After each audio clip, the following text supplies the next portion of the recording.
get a sense of who we have here. How many of you here are classroom teachers? Would you mind raising your hand? Okay. A few, some. Current classroom teachers, I should say. Okay. What about administrators or coaches or at the school site? Okay. How many of you are educators outside the building? Maybe your central office, maybe somebody's department somewhere. Okay, what else? Nonprofit folks? Do we have any nonprofit folks? NGOs? Okay. What else? What else? What else? Okay, you in another role in the building. Raise your hand. Okay. Okay. Right. So you guys see, you know, we talk about what we do in our programs, but the intervention folks, they're like, yeah, okay, you say you do that. But we kind of fill in the gaps. And you got parents. Parents? Parents here? Okay. Parents? Both, yeah, right. My son's dyslexic, and I'm a dyslexic practitioner. God bless you. Okay. All right, well, let's do this. Let's get into it. California's in the house. So it's good to see you all. I'm glad to be here. Greetings from the NAACP. Greetings from Fulcrum. My family and friends, and from me. It's good to see you all. It's good to be back in Ohio. I haven't been here that often. I was here a few months ago at a school network that invited me to come to do a similar type of thing to open their school year. And I accepted their invitation for the exact same reason I accepted this invitation. Ohio is a very special place to me. I'll show you in just a minute why. And we're going to work some stuff out. You saw us over here fiddling with the stuff. I mean, we're trying to go between the different platforms and everything, but I'm going to ask you for your grace, and we're going to work this out. Okay, and if you need me to stop moving, tell me. I'll try to not move, but it's going to be tough. All right, first thing, some housekeeping. I'm assuming you know who you're sitting. I know some tables are school specific, but not everybody. So would you take a minute and just introduce yourself, your neighbors, your name, place, role, and purpose for being here. And then after you do that, I need you to get your cell phone ready. That means have it available to use. Hopefully you can silence it. You know, you can have it on silent mode, but available for when we do these little things I'm gonna have us do. All right, okay, go.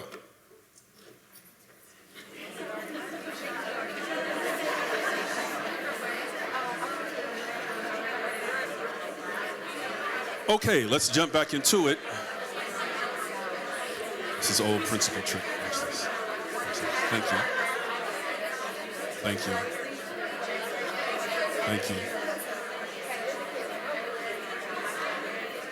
Thank you. Thank you. Thank you.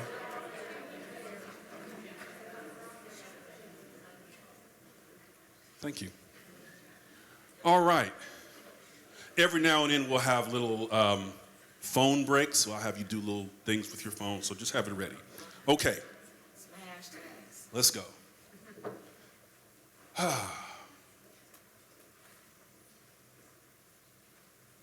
know who this guy is? No? You don't know Tony? Tony, Dr. Tony Iden. He is, as my son would say, a big brain. Dad, he's big-brained. That's actually how he says it, big-brained. Dr. Iden, he used to be president of the California Endowment. He is an innovator in the study of health and outcomes. And his team, when he worked as the county, I don't know. He was head of the Department of Health in the county.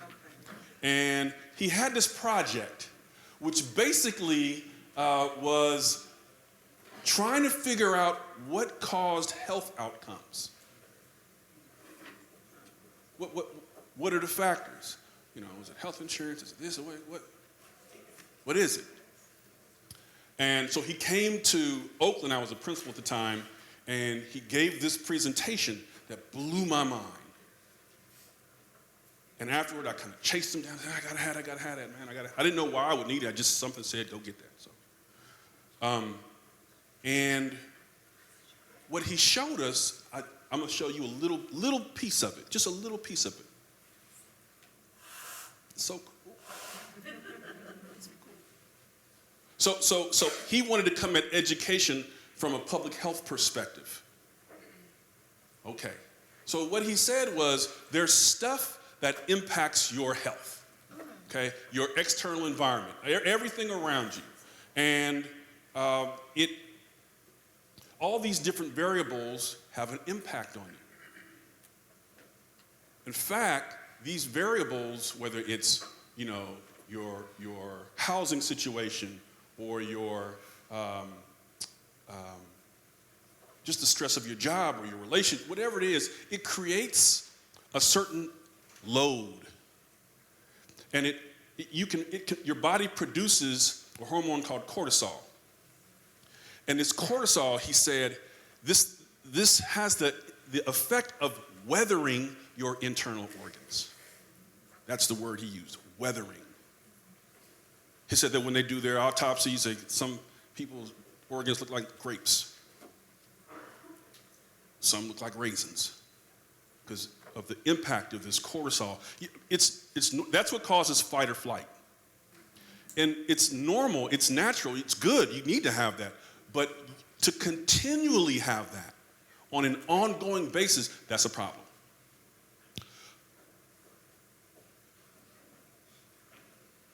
Right? So what they did,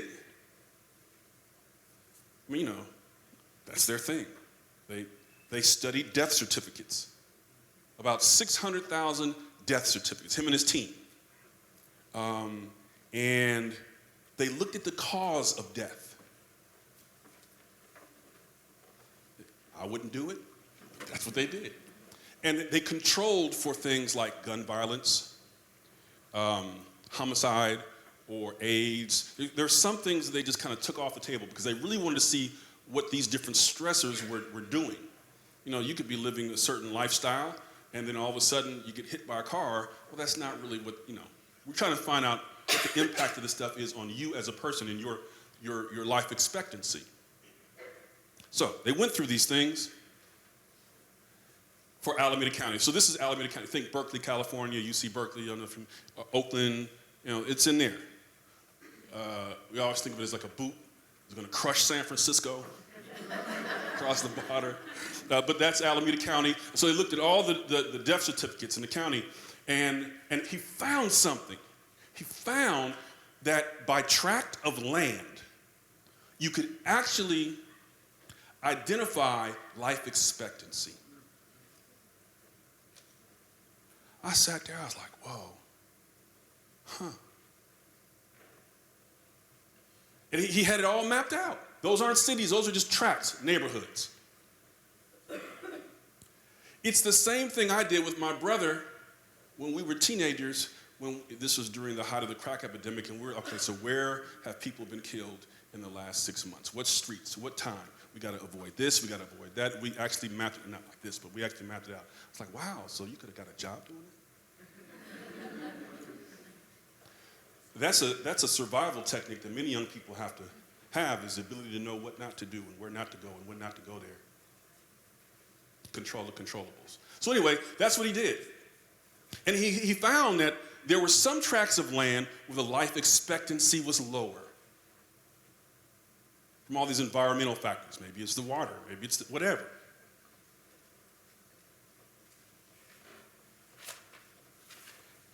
And his team identified certain characteristics in certain tracts. This is so cool. And he basically said he was so happy to come talk to us because education was at the root of it. That was the thing that all these, high school graduation, unemployment, poverty, that's all home ownership, that's all kind of tied to education. So he's like, I talk to scientists all over the world, I do this, I'm so glad to talk to you principals, because I feel like I gotta share this with you. Then he dropped this one on us. He said that according to their research, isn't that something? Yeah. I'm like, big brain. Big brain, right? That you can actually, up to about 150 grand, you can actually quantify life expectancy based on income. So every $12,500 extra you make, that equates to an extra year of life expectancy. At about 150,000, it kind of levels out and, you know.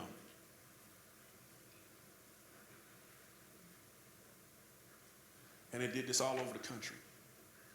Once they found the results and they were in demand and, you know, you get on that speaking circuit, the universities come talk to them. So now they're doing this for all over counties all across the country. We're doing this, led by his team. Yeah, you see it, don't you? That's where I'm going next.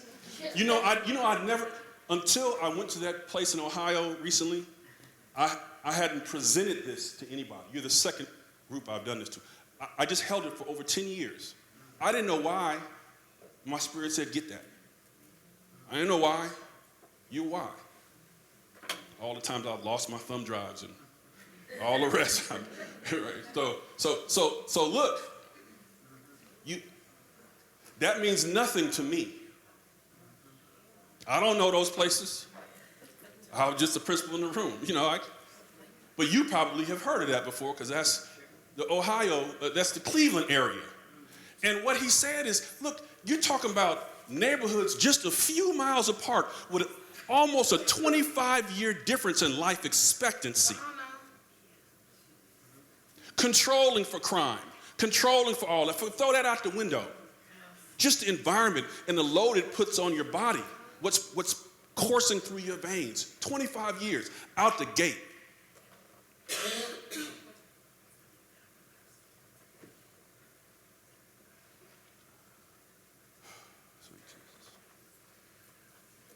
And he said was it Cuyahoga? How do you say it? You know that? Cuyahoga? Okay. 60. You see it. About 6,300 per year. Add it up. So when we start talking about education and literacy, we're not, yes, this is about life. You are in the business, the profession of building, supporting, extending, enriching, enlivening people's opportunity for life. You can't be pro-life if we don't get this right. That's a whole nother conversation.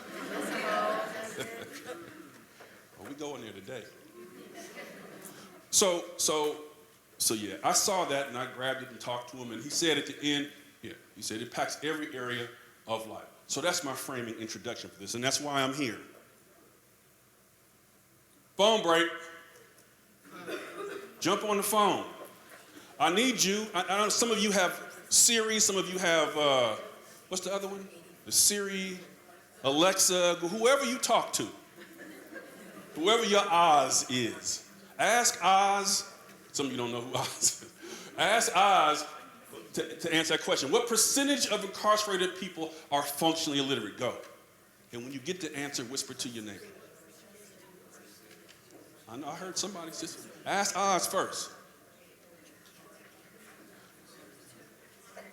We can tell what generation you're born in by how fast you get this question.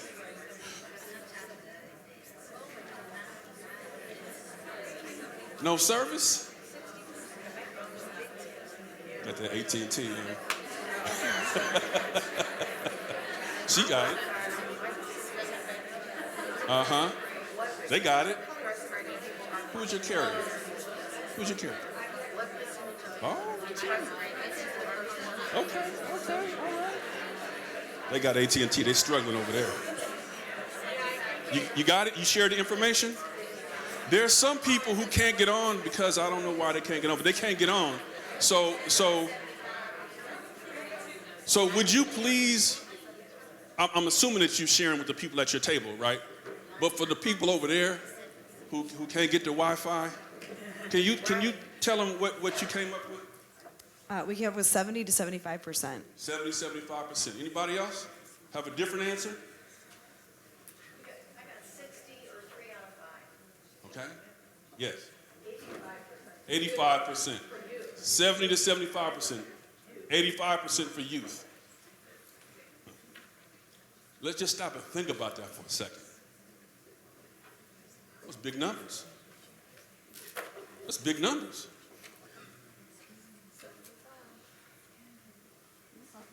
Somewhere around there.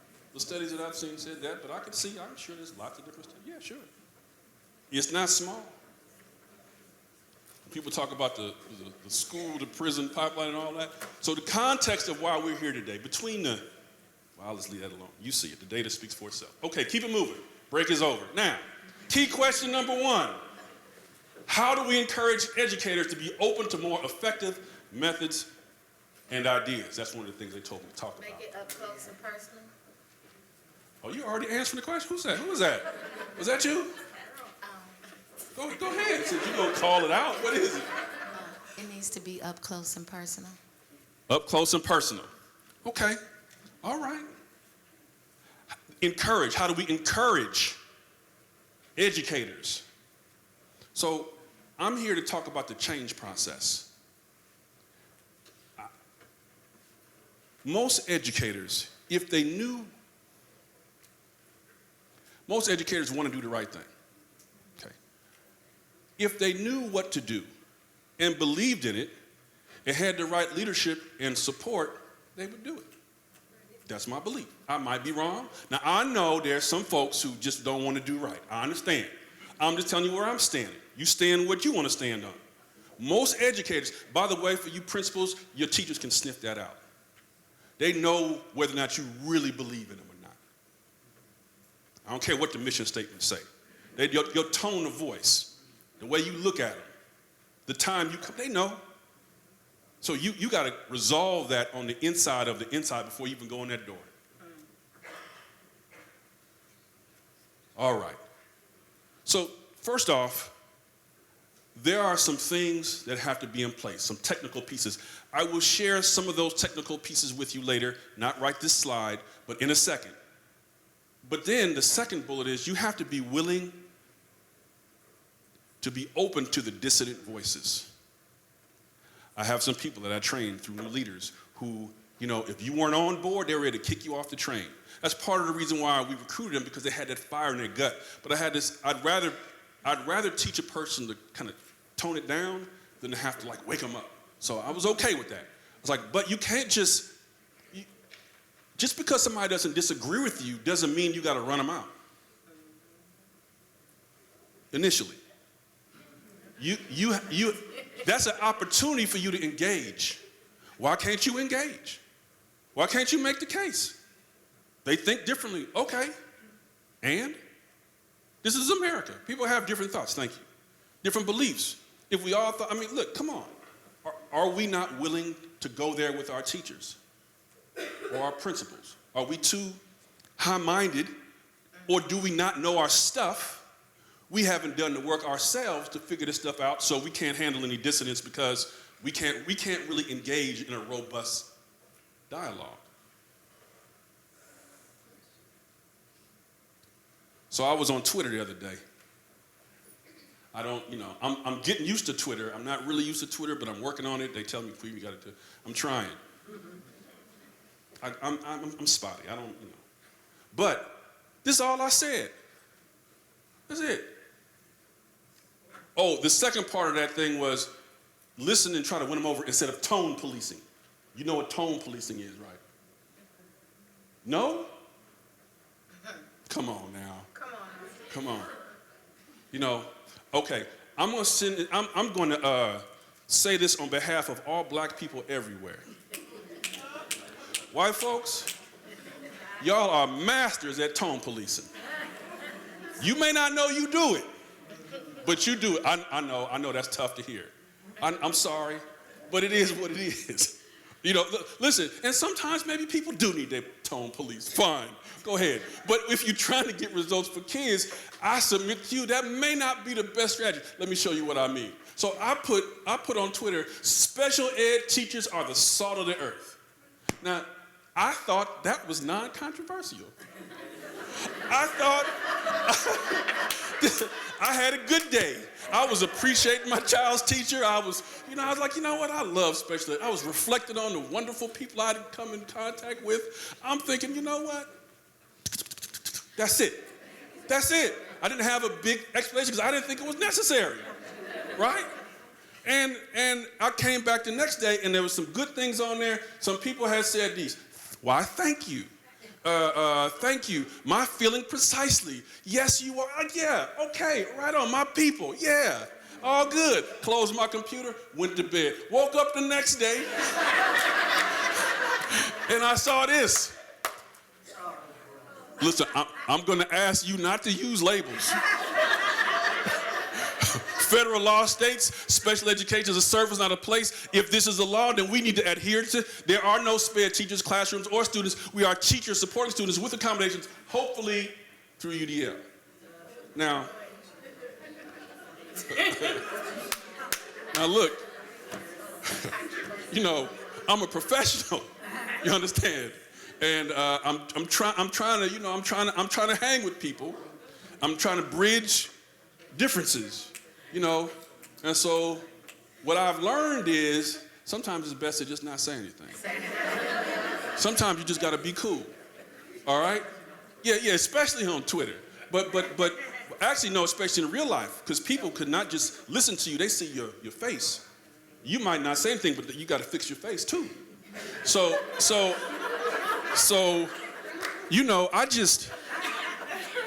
I said, I was just trying to give a compliment. But that's tone policing, meaning now, here's the thing. She's right.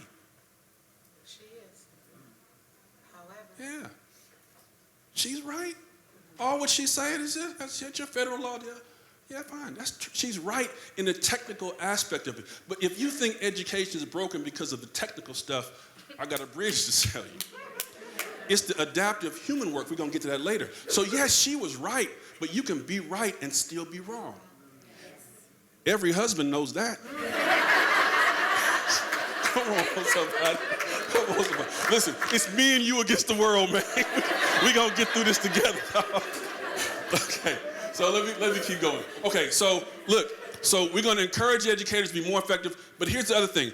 You gotta know your team. The team at Helen Arnold is going to be different than a team somewhere else. You got to know your people. Are they rookies? Are they vets? What their background? I mean, languages they speak. You just got to know your people, okay? And that's not just at the school side. That's district-wide. What's the culture in the building? What's the culture of in the district? What do they need? And then the last one here is the one I'm going to focus on. You got to be willing to make the case. Come on now. Now, this is the first time we're going to dig in right here. If you are in charge of working with or leading, because as someone said earlier, not every, you shouldn't have to have a title to be a leader. The titles don't make leaders. If people allow you to lead them, it's not just because of your positionality. Don't get it twisted, right? But if you're leading people or working with people, you have to be willing to make all the stuff they've been talking about with Dr. Elsa and Dr. Whedon. That was great information. But you have to be willing and able to make the case. What do I mean by that? Okay, here we go. There's different cases that you have to make, or that you have to be able to make. For some teachers, you just need the technical case. Or the evidentiary case. I just need the evidence. Show me that, what's the evidence? Show me the research reports that show all kids can learn. Just show me the studies. Okay, fine. Others, it's the moral case. You have to know your people. The institutional case, I told, I think it was a panel yesterday, maybe. But special ed, the cost is 4 times. It's 4x of general ed. This institution will become insolvent if we don't figure this out. That means your pension is at stake. Huh? So it just depends. You have to be able to speak. When I'm talking with my union partners, I say, hey, look, man, you got all these folks depending on us to get this right. You can play if you want to, but you got people who've been long gone. They did their time. We're going to mess around and submarine this whole effort and their security in their golden years. You just have to know who you're talking to. I can't say one way to do it. You have to know your people. And you have to be able to make the right case to the right people at the right time and be humble enough to do that. I showed this the other day. Well, let me forget that. Let me just go here. So let's go with an unwillingness to. An unwillingness to make those cases puts you in the category of being just another bureaucrat. Bureaucrats don't want to make the case. They just, look, this is what we're going to do. This is protocol. This is procedure. You understand? This is, I said so. It's not even I said so. It's not even about that. It's just the process. It's just the protocol, man. Stick to the protocol. We got a rubric. I got to turn this form in by Monday. It's not personal. You understand? I just do it. I got a job to do. You got a job to do. Come on, man. It's Tuesday. Let's go. That's it. You need a deadline, file for an extension, right? But if an unwillingness to make those cases, the willingness puts you in that bureaucratic category.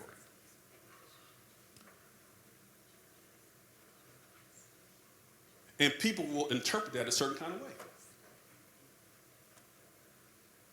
They just don't care. Maybe it's not even that big a deal. Her heart's not in it. Conversely, you could say, maybe they're just not able to. Maybe their heart is good, but at the symposium, they really weren't paying attention. Somebody put some resources on the board, on the screen, and they were thinking about something else. They never looked. They never read.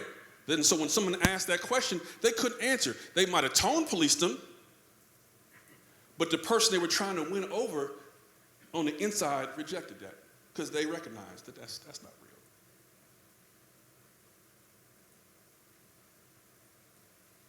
real. And oftentimes, when people can't make, for example, an evidentiary case, people say, well, this must not work. That's why they're not presenting me with any evidence. It must not happen. It's logical. Are you guys with me? You all right? Yes. Okay, all right. Yes. Okay, so I'll give you an example. We're going to do something. Now, so here's a case study. This is an example of making the evidentiary case.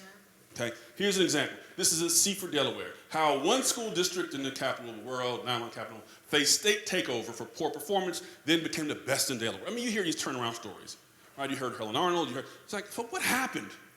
What did they do? When you have some folks that they need to hear the evidentiary case, you got to actually walk them through things.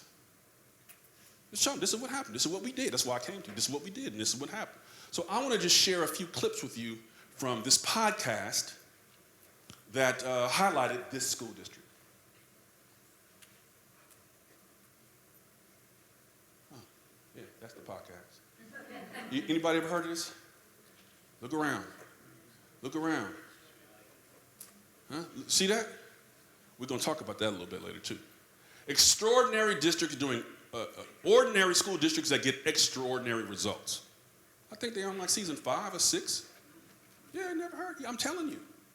What makes this a civil rights issue is that the default setting is unjust. If you do nothing, this will persist. It's gonna be tough because this is a civil rights issue. You will have your version of the Pettus Bridge. It's gonna be different. It's gonna look different. But I know if you're not a central office person, you may not understand the pressure that he's under. He knows it doesn't work. But man, the board just approved that a couple of years ago. Now you're gonna come, if you come say it doesn't work, you're gonna make the superintendent look bad. They only have one employee, the superintendent. They can get rid of you. And so we have these pressures. So look, I'm not gonna go too far. I could, but I also wanna show you what percentage of self-made millionaires are dyslexic. No, get on the phone. She's gonna say a lot. Go look it up. Come on. You're gonna tell me a lot. A lot. Oh, Jesus. Help him, Lord. A lot. You're talking to it. You don't know how to do that? You're just talking to it. Say. Oh, you know. Okay. What'd you say? What is it? Self-made. Yeah, so this is not you inherited it from your dad or your mom. This is you made your own money. Self-made. Okay. So there are a couple of different numbers floating around in the room. I don't have time to go through it too much.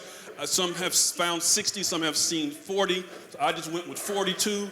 because there was one survey. But just think about that.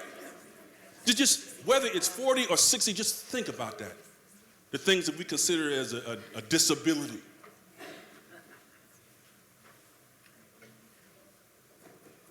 All right. Key question number 2. What role do all these stakeholders play in this change that we're talking about? We roll through it. So first, let's talk about change. This is a good little mental model. Really quickly, you got to have all these things. Look at the top line. You got to have all that stuff to have good, lasting, credible change, right? Something that's enduring. But if any of those pieces are missing, you get what you get, right? Now, really quickly, at your table, and we're going to make this 1 minute instead of 3 minutes, but which of these is usually missing in our schools? Which is it division? Wait, just really quickly at your table, which one is usually not there when there's a new initiative? Go ahead, at your table, go ahead. Okay, somebody say all of them. They're all missing, Lord have mercy. Okay, well, here's the thing. The one that is, it depends on the school and the district and the context and all that. But this is the one that's the most glamorized. It's because it produces resistance. So we see resistance in the building and we lose our mind. We don't lose our mind about the other stuff. But when there's resistance, this teacher this and this teacher that and this person over here, we go bad. Especially the tone policers. That's when they really go in and get their badge shined up, right? But what I want to submit to you today is that when it comes to resistance and incentives, you got to know what you're really asking people to do. You're not just asking them to try a new method of instruction or a new curriculum. What you're really saying is, please trust me, get out of my comfort zone, overcome your fear, your grief, your anxiety, your time. Because I know you got 2 kids. I know one of them is special needs. I know your marriage is on the rocks. Forget all of that. I need you to learn this new thing, and I'm not going to pay you for it. Huh?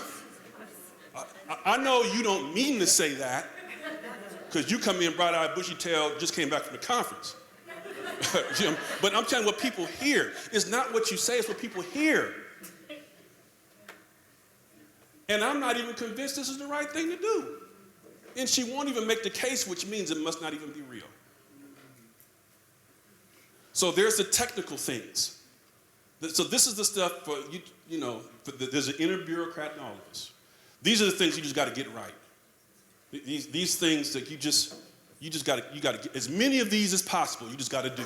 Whether you're central office, a principal, a coach, like that type of. It can't be that you don't have a clear scope and sequence, or you're not messaging the look for it. So when you walk through the building, they don't know what you're looking for. Or you're not giving good feedback, or, whatever. The materials, they're not showing up at the last second, or they have time to plan. These are the technical things that they got to be right, but it's not enough. It is necessary but insufficient. And you see some buildings where there's anxiety and frustration and these stop and go things, because the technical stuff, they haven't even gotten to the sub-mensa stuff, the below the waterline stuff. So this was my backup in case the thing didn't work. So this is an example of a school that I worked at, and we made some changes. So now, front page in the paper, school turned around, woohoo, yay, wonderful.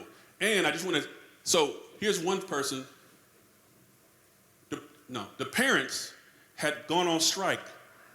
Yeah, the parents went on strike. That's why I went to school. I fell in love with that. The parents pulled all their kids out. They said, "To heck with this. We ain't going back." They hit the picket line. Man, I love the parents, man. And what if all our parents did that? We're tired of this. This is a mess.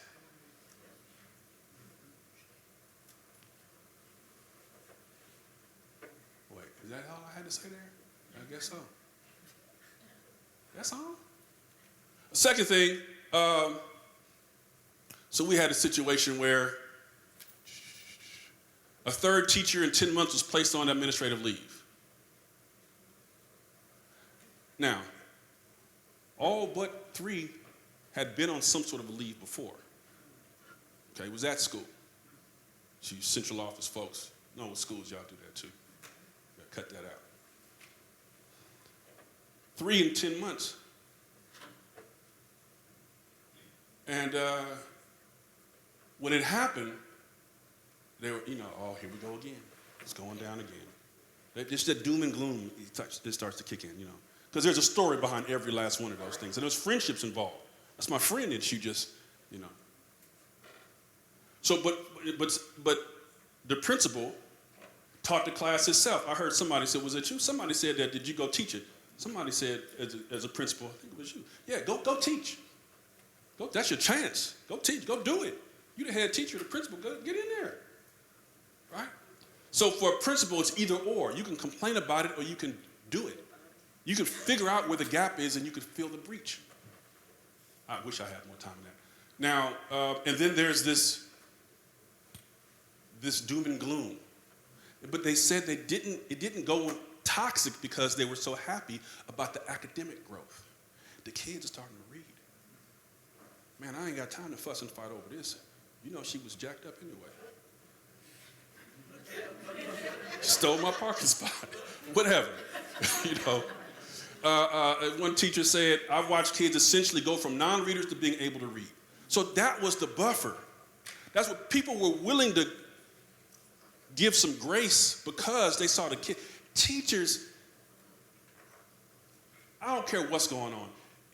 Everybody is vulnerable to their best self. When you see kids it's something that happens to us as educators. Yes, we're going to get in protests and this and that, but when you see kids start reading, it does something to you, especially kids that you may not have said it to anybody, but in your mind, you might have saw that kid will never. Ay, pobrecito. He's reading? Listen, I hear what y'all talking about, but, come on, keep it going. So I always thought it was funny. This one lady said, one teacher, oh, his warm personality and all this. Yeah, my wife, yeah, right. She like a word with that. But you have to be what they need you to be. By nature, I'm not that. I'm prickly. My wife is nice. I'm not so much. That's why we got a good balance, right? But they needed me to be that. So I had to get over myself. My own issues in my personal life. My issues with race and class. All that. I got all that stuff. But they didn't need that from me. So if I'm the right leader at the right time, I got to be able to give them what they need. And that everybody who's in a position of leadership, whether you're in a grade level chair or whatever it is, you have to come to terms with that.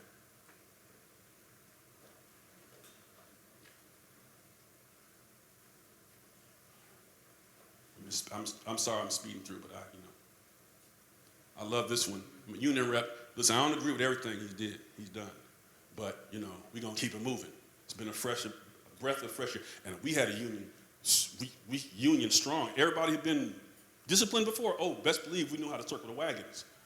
But, really quickly,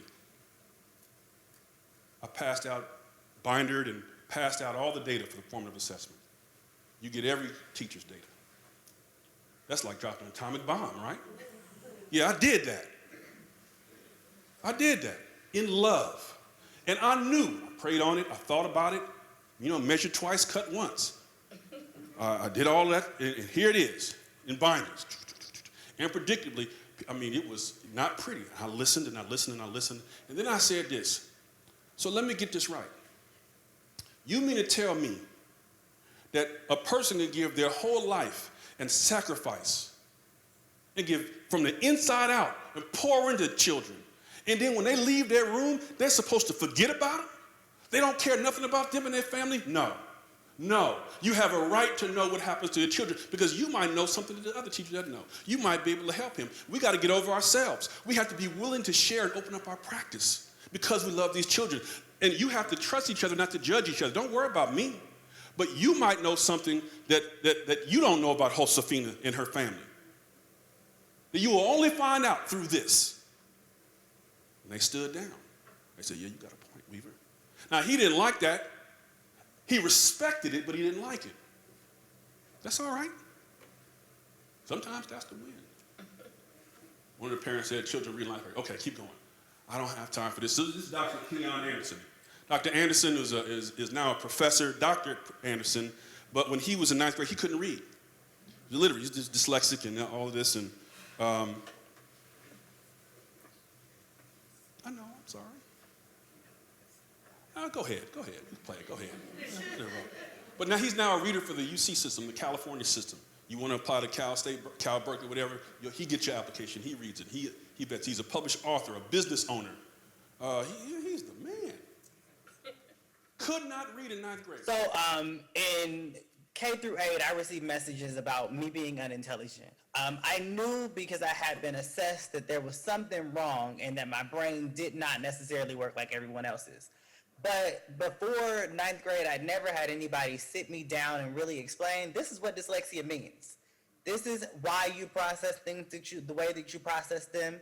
These are the specific gaps that you have in order for me to be able to work on those things. So when I got to 9th grade, I had a teacher named Miss Obiagu, and she utilized the Linda Mubel program, which is pretty much like a decoding system, where we're taking it down to basic phonetic sounds, sight words, and those sorts of things.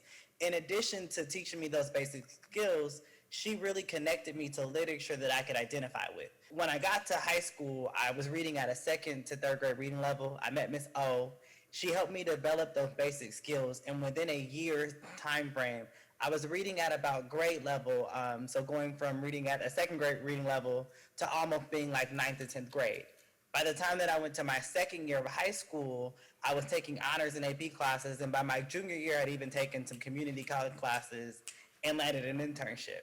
Now, I know that my story is sort of an extreme story of growth over a very short period of time, but one of the things that I'm aware of is that those basic decoding skills are beneficial for all students.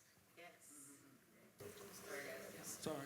You have to know who you're talking to and speak their language. If I was trying to convince my mother to do this, I'd show her that. Because she would see her grandson and she'd be a mess right now. Right?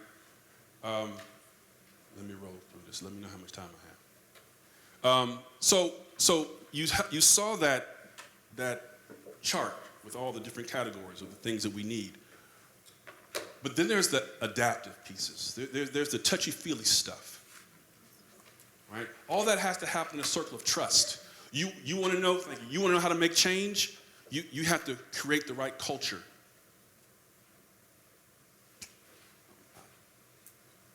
And you think about culture, move away from the common definitions, go to the science. It's the environment in which organisms can grow. You have to create a culture, the environment. All these are just cells. This conference, the materials, the knowledge, these are just cells. But what environment are you putting it in? I'm sorry. And all these things happen in there. Culture beats program any day of the week. Those are the things. That's where most initiatives fail. They don't even really I just don't trust her. The program is over. I'm scared. I'm not going to get divorced behind this mess. It happened to me. I taught like my hair was on fire. It cost me a marriage. And I tell my teachers, I don't want that to happen to you. So I'm going to be there for you every step of the way. I'm not going to ask you anything that I wouldn't do. Matter of fact, I'm not even going to ask you some stuff that I would do. I just need you to be diligent and do your job. And I got you. And if it started to get to the breaking point, talk to me. Because I don't want that to happen to you. There's a level of authenticity and trust that has to happen in buildings. This is not a checklist endeavor. I don't care how noble it is. We're talking about humans, people. We got lives.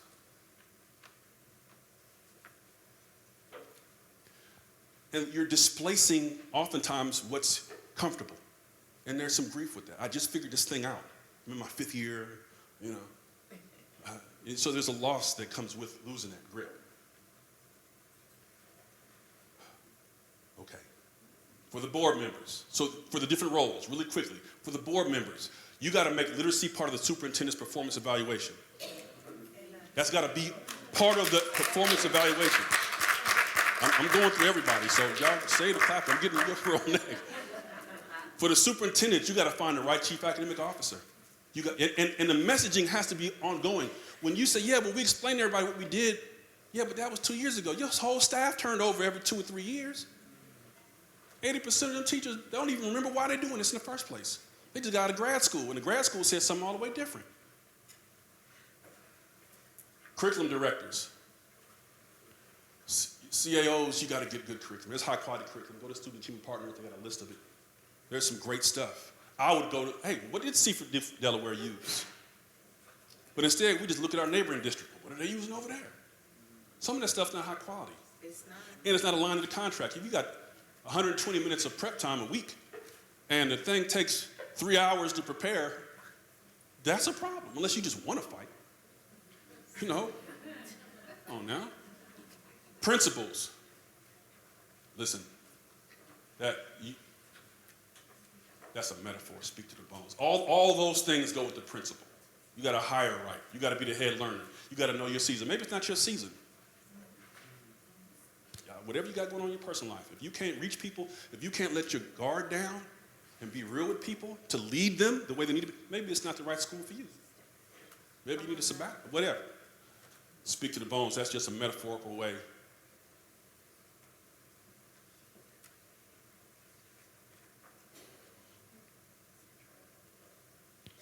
When it seems like there is no hope, and the bones are dry, and people, you see the wreckage all in front of you. You got to be able to speak life into those folks. You got to be able to blow fresh winds on them, whether it's by showing them, by your professional development might need to be that podcast, season 1. That's what our first PD session is going to be. Small groups, let's go. You're season 1, you're season 2, you're season 3. Let's get together afterwards and put the commonalities on the board. You know how to do the thing. Teachers. Teachers, we argue about everything. You can't argue, you can't fight everybody all the time. Sometimes you got to just let stuff go and just bring it to life. That might not be your favorite curriculum. You got to breathe into it. You got to make them love it to get what you want to extract out of it. Yes, there are high quality curriculums. Yes, it matters. But you know, you can't be the publisher and the teacher and the assessment. You come on now. Your job is to breathe life into it. And as principals, you have to give them permission to let that go. They have to be able to trust you enough to let that go, that you're going to steward them in the right direction. And the parents, you got to connect with others. That means that I, as a black man, have to trust some white people. Whoo. That's why I had to turn off cable TV. You watch too much cable TV, you won't trust anybody. I'm serious. I gotta be careful what I listen to, who I kick it with. Certain cousins I can't hang with. Just saying. Like I can't have that in my I can't. I gotta work with these folks. We got a job to do together. Yeah, I'm gonna work with the folks from the IDA. You might think it's an all-white organization. I see people who want to go get it for our kids. So I'm gonna work with them. I don't care what you think. All right, I'm probably past time now. I'll get out quickly. So this to the parents. A lot of you here are parents in other roles too. So this is a picture that my daughter drew. She's dyslexic. I didn't know she was dyslexic a couple years ago. She drew that picture. I was like, what is this? She said, oh, Dad, this is the topic in school. What's your topic? Oh, dyslexia. Yeah, it's cool. So it made me realize I don't know what's going through my heart. That's what it made. As a father, I was like, oh, Lord, Jesus, what is my baby going through? You know what I'm saying? That's what I'm just telling you. I'm not going to play this. So this is the dad in me. So we're driving to softball practice. This is my big dad moment. I got my YouTube thing, Holyfield, Riddick Bowe, one of the best rounds of boxing ever, 10th round, great round. Holyfield is an older guy, champion. The young guy is kicking his butt. He's hitting him, I'm staggering around the ring like this. I mean, big old dude hit you, you would have been knocked out 4 or 5 times. But he didn't go down. And so I said, see there, baby, sometimes in life, things, life hits you and stuff you don't expect, and you can't go down. I'm doing my thing, right?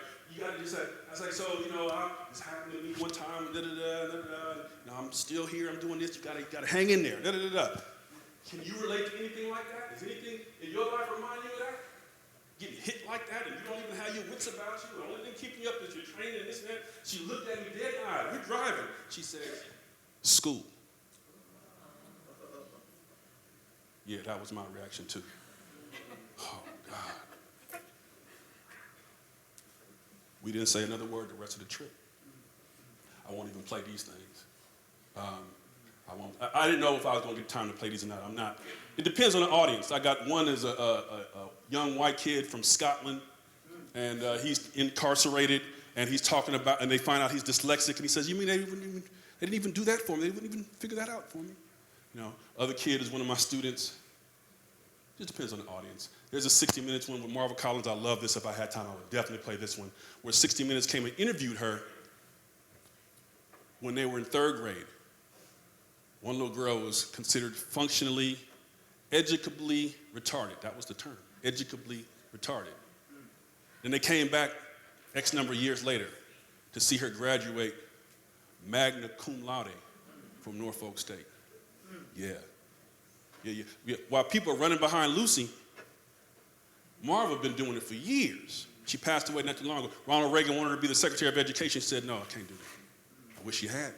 You should Google Marva Collins and just 60 Minutes and listen to just 2, like 20. That's a good professional development with your teachers. Marva Collins. If I had time, that's a bad. I should be playing this one. That I definitely should be. Marva, M-A-R-V-A. Skip that one too. Okay. So, elements of an effective reading program. I'm not going to go through all this. The American Federation of Teachers. This is what y'all have out here, right? Colorado, Cleveland Federation of Teachers. What is it? Oh, NEA? There's a couple of branches of. So y'all got both out here. Okay, cool. So 20 years ago, they put up this, the elements of an effective reading program. Long time ago. 15. Okay. Long time ago. They've been saying this. All this, what we call science of reading, they put it on the platform. They put it up. But nobody, we're too busy arguing. And that stuff is legit. It's the same stuff everybody else talking about. Teachers Union been saying this. Yeah, they got to fight for a contract. That's their job to do. And they're also saying this. I would ask you, if I had time, how many of those 5 things are in your building or in your district? To actually give yourself a score. Is the core curriculum aligned to those things? I hear you. Is the high quality PD, are the materials aligned? Are the assessments aligned? And is the intervention aligned? I would ask you. We get one and we start celebrating. It doesn't work, and then we say there's a pendulum. So no, there's no pendulum. You never did all 5 in the first place. No pendulum. So I would recommend that you Google that. Elements of an effective reading program, AFT. It'll pop up. You can look at it for yourself. Okay, I'm almost out of here. No, we don't have time for that. We don't have time for that. That's what you think, huh? Don't get scared. Those are civil rights workers. See, most of the civil rights people are anonymous. Yeah, it's not about Dr. King. It's regular people sacrificing. It's regular people being diligent. Regular people. And that's you. We look at fine, wonderful, great. But it's the regular folks who have to practice, who have to study, who have to prepare for the battle they're about to face when nobody's looking. You will never know their names.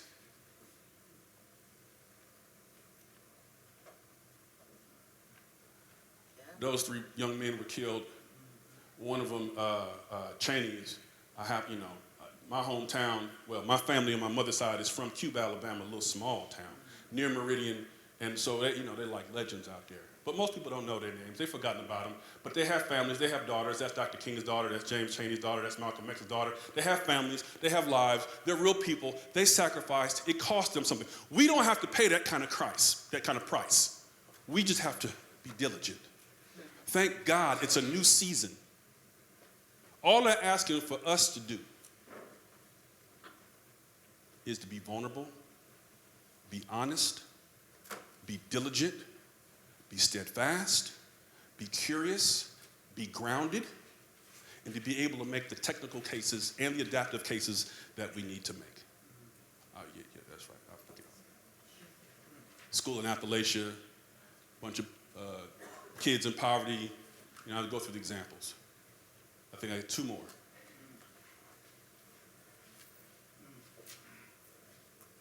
You see it. Okay, you'll get it. All right, so there you go. So listen, I wish you all nothing but the best.